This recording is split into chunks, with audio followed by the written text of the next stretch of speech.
alokasi untuk anggota DPR itu antara 5-6%. 5-6%, tapi di bawah itu Bapak lebih senang. Tidak sulit untuk saya untuk menghabisi kamu. Dan saya tahu track record orang ini nggak main-main kalau untuk menghabisi seseorang. Kalau soal dilaporkan, Anda pun bahkan sempat dilaporkan pencemaran nama baik oleh Edi Baskoro Yudhoyono. Ketika Anda menyebut bahwa Ibas menerima uang $200.000. Selamat malam, selamat datang di Mata Najwa. Saya Najwa Shihab, tuan rumah Mata Najwa. Uang datang dan pergi, mengalir pada banyak petinggi. Nazarudin yang beri perintah, uang suap diurus anak buah. Bawahan tentu enggan dikorbankan, kesaksian pun sudah mereka beberkan. Ancaman dan ketakutan jadi hal sehari-hari sebagai resiko menjadi saksi kunci. Pengadilan masih berjalan. Lalu bagaimana nasib para bawahan? Inilah Mata Najwa. Saksi kunci. Saudara saksi tahu tidak waktu saudara saksi datang ke Bandung dalam acara Kongres Partai Demokrat? Iya, dikasih tahu Pak Nazar. Saudara saksi tahu tidak bahwa untuk saya ini adalah tim sukses untuk memenangkan Pak Anas jadi ketua umum? Urusan Bapak dengan Pak Anas itu urusan Bapak, bukan urusan saya. Saudara tahu atau tidak? Dalam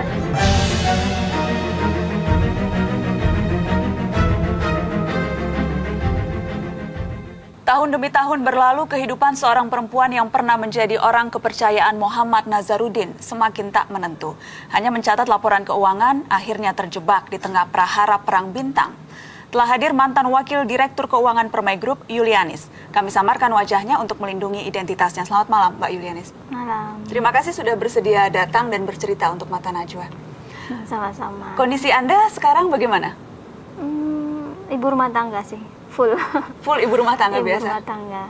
Masih suka ada kekhawatiran, masih suka ada kecemasan terkait panjangnya kasus yang tidak selesai-selesai menyangkut Nazarudin? Kelelahan kali ya, kelelahan, kecemasan ya pastilah. Masalah keamanan ya, keamanan untuk keluarga saya, itu pasti. Anda sampai sekarang masih di bawah perlindungan LPSK? Betul. Saya dengar berpindah rumah sampai 10 kali? Iya, yang terakhir rumah saya baru pindah ini 8 bulan yang lalu ya. Ini yang ke-10. Merasa terus perlu pindah-pindah karena apakah memang ancaman itu nyata atau lebih karena kekhawatiran? Rumah yang terakhir yang saya tempati itu ada orang yang datang dan saya tidak kenal dan rumah saya dipantau terus. Jadi kami ambil keputusan kita langsung pindah. Kan kalau dipantau terus. Dipantau oleh siapa tidak tahu, Mbak? Kita udah koordinasi sama KPK dan LPSK. Menurut mereka ya udah Mbak pindah saja. Udah langsung pindah. Sampai sekarang masih terus diperiksa? Masih. Dengan 3 penegak hukum itu masih. Saya ingin kilas balik tentang apa yang ketika itu Anda kerjakan sebagai anak buah Nazarudin. Persisnya posisi Anda Wakil Direktur Keuangan Permai Group. Betul. Tanggung jawab Anda ketika itu meliputi apa saja? Pengontrolan keuangan. Pengontrolan baik keuangan operasional kantor dan keuangan proyek. Termasuk mengeluarkan uang dari bank dan membagikannya? Iya, saya tidak pernah langsung ke orang ya. Jadi ada, kalau untuk pihak ketiga biasanya marketing yang mengajukan ke saya. Itu saya ajukan lagi ke Pak Nazar. Setelah disetujui sama Pak Nazar, misalnya bisa aja nilainya jadi berubah. Misalnya pengajuannya 1 miliar, kata Pak Nazar itu 500 aja gitu kan. Itu berubah, saya ajukan lagi ke Bu Neneng. Bu Neneng istri Pak Nazar? Iya. Nah dari Bu Neneng itulah uangnya keluar atau tidak. Tadi Anda menyebutkan misalnya 1 miliar dan ke pihak ketiga. Pihak ketiga ini siapa saja? Banyak banget ya Mbak ya, panitia proyek. Di pemerintahan? Di pemerintahan ada yang ke BPK, ada ke DPU, ada yang ke polisi gitu loh. Itu tergantung dari proyek, kebutuhan dari proyek gitu. Ada nama yang Anda ingat spesifik kalau kita bicara kasus katakanlah kita yang saat ini sedang diperiksa Hambalang? Adakah? Nah, ini saya mau menjelaskan mengenai Hambalang ya. Hambalang itu Pak Nazar itu tidak menang di Hambalang ya. tidak menang di Hambalang. Jadi tidak ada pengeluaran untuk DPR untuk yang orang Hambalang, untuk proyek Hambalang tuh nggak ada. Proyek di Kemenpora itu ada 2, ada Wisma Atlet dan Hambalang. Yang di Hambalang itu kita tidak kerjakan, yang di Wisma Atlet kita kerjakan, yang di Hambalang itu uangnya dikembalikan. 10 miliar itu? 10 miliar. Kalau kita bicara secara umum, Vivi yang biasa dikeluarkan, itu berapa persen dari proyek yang dialokasikan untuk anggota DPR? Alokasi untuk anggota DPR itu antara 5-6%. 5-6%, tapi di bawah itu Bapak lebih senang. Oke. Mbak, kalau kita bicara soal Anas Urbaningrum, sesungguhnya apa peran Anas Urbaningrum di perusahaan-perusahaan yang dikelola oleh Muhammad Nazarudin? Saya itu menganggap Pak Anas itu sama saja dengan teman-teman Bapak yang lain. Kalau saya ya, pribadi. Karena pernah datang ke kantor? Kalau yang di Tower Permai tidak pernah saya lihat Pak Anas. Yang ada itu adalah yang di Tebet tahun 2009 ya. Jadi kalau kemudian sempat disebutkan bahwa menerima gaji atau menerima uang. Itu tahun 2009. Betul itu menerima. Betul. Jadi tahun 2009 saya mengeluarkan gaji untuk Pak Anas ya.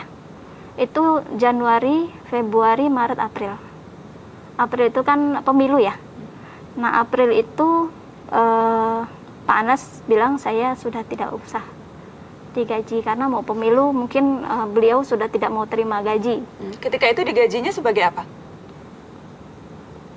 Gak ada jabatannya Mbak. Jadi Pak Nazar, Pak Anas, Bu Neneng, Pak Hasim, Pak Nasir nggak ada jabatannya di situ. Cuma nama saja. Tapi dapat gaji tiap bulan? Ya, Januari, Februari, Maret, April, 4 bulan. Jumlahnya berapa Mbak? 20 juta. 20 juta tiap bulan? Iya. Ketika Mbak Yulianis bersaksi di pengadilan, spesifiknya soal uang yang dibawa ke Kongres Partai Demokrat. Saya ingin klarifikasi sekali lagi karena kemudian setelah itu sempat simpang siur. Jadi persisnya jumlah uang yang dibawa oleh Mbak Yulianis atas perintah Nazarudin ke Kongres Demokrat di Bandung itu berapa banyak? Rupiahnya 30 miliar, dolarnya 5 juta dolar. Jadi di Bandung itu saya bawa dari Jakarta ke Bandung itu mungkin ada 5 mobil kali ya. 5 mobil, ada 1 mobil box, 4 mobil biasa, 1 mobil polisi. Kita tuh di sana tuh kayak kasir aja Mbak. Bukan kita yang ngasih ke siapa enggak. Jadi ada stafnya Pak Nazar, ambil, ya kita keluarin atas perintah Pak Nazar. Saya nggak pernah diperintah siapapun Mbak, cuma diperintah Pak Nazar. Jadi yang 5 juta itu, yang 3 juta dolar itu uang sumbangan Mbak. Yang 2 juta dolar itu uang kantor. Yang 30 miliar itu uang kantor juga. Uang Permai Group? Uang kantor, uang Permai Uang sumbangan Group. Tadi maksud Anda ini uang sumbangan apa?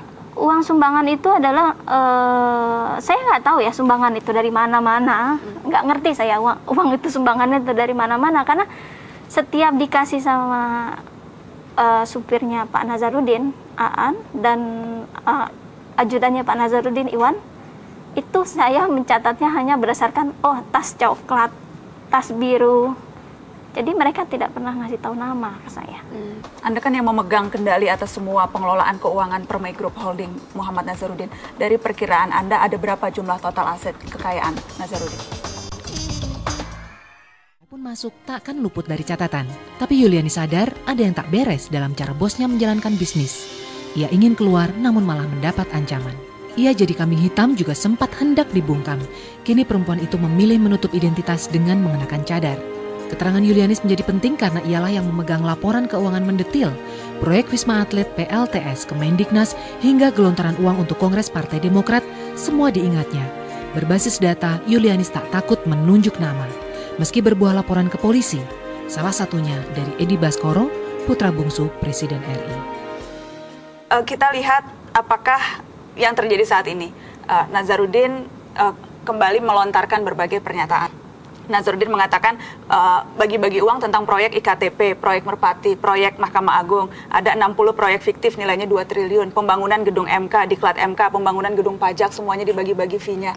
Apa yang Anda ketahui tentang pernyataan-pernyataan itu? Tidak satu pun pernyataan Pak Nazar adalah yang dikerjakan Pak Nazar sendiri. Apa maksudnya? Iya, proyek-proyek yang disebut Pak Nazar tidak pernah kami kerjakan. Mbak Yuli, sepengetahuan Anda, aset-aset yang masih dimiliki oleh Muhammad Nazarudin itu meliputi apa saja? Yang sudah kelihatan mata aja lah Mbak ya, yang jelas-jelas, rumah Pejaten, terus Tower Permai, Geraha Anugrah, gedung Supomo, terus yang gedung yang di Bekasi, dan adalah beberapa rumahnya Pak Nazar. Okay. Nah, yang Anda ketahui yang belum pernah terungkap selama ini di luar negeri mungkin? Seingat saya sebelum saya kejadian tanggal 21 April itu saya pernah kirim 5 juta dolar, 3 juta dolar, 5 juta dolar USA, 3 juta dolar Singapura, sama 6 juta dolar euro. Itu waktu sebelum kejadian. Nah, setelah kejadian saya dengar dari staf sih itu ke Singapura semua. Itu ketika Nazarudin waktu itu bersembunyi di Singapura. Iya. Jadi uang-uang itu banyak ditransfer ke Singapura. Iya, sampai staf-staf itu mengeluh pada saya, ini supplier nggak boleh dibayar Bu, uangnya harus dikirim ke Singapura. Anda kan yang memegang kendali atas semua pengelolaan keuangan Permai Group Holding Muhammad Nazarudin. Dari perkiraan Anda ada berapa jumlah total aset kekayaan Nazarudin? Keuntungan dalam 1 tahun itu kurang lebih lah ya, 600 miliar 1 tahun. Tahun 2009, 2010 ya 600-an. Itu keuntungannya. Ya kalau di total 1,2 T lah ya. 1,2 T itu tidak termasuk aset-aset yang dibeli pakai uang fee yang dikasih sama BUMN, itu tidak termasuk itu. Ada berapa banyak tuh uang fee BUMN kira-kira?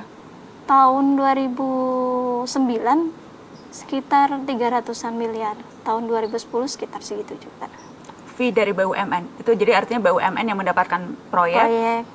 Sekitar 300-an lah. 300 tahun 2009, 2010 juga sekitar 300. Jadi di total 2 triliun saja ada ya? 1,2 ditambah 600-an lah. 1,8. Termasuk saya sempat ingat Anda sempat menyebut ada lahan kebun sawit. Kebun sawit itu dibeli tahun 2008, Mbak. Nilai belinya itu sekitar 22 miliar. 22 miliar. Di mana itu lahan kebun sawit? Di Duri, Kampar. Oke. Disinyalir bahwa Nazarudin ketika di penjara sekalipun masih menjalankan bisnisnya. Ada beberapa anak buahnya yang masih loyal, yang kemudian menjalankan bisnis dan perintah Nazarudin dari dalam penjara. Betul. Anda mengetahui itu? Iya, tahunya dari teman-teman yang akhirnya keluar dari Pak Nazar. Itu kan ada teman-teman saya yang tadinya masih kerja di Pak Nazar tuh, kayak Gerhana, Clara, Bayu, Unang, itu tadinya masih kerja sampai tahun lalu ya. Masih tahun lalu. Setiap Sabtu itu meeting, kayak meeting biasa waktu belum kejadian. Meeting di ruangan. Ini di Cipinang? Di Cipinang.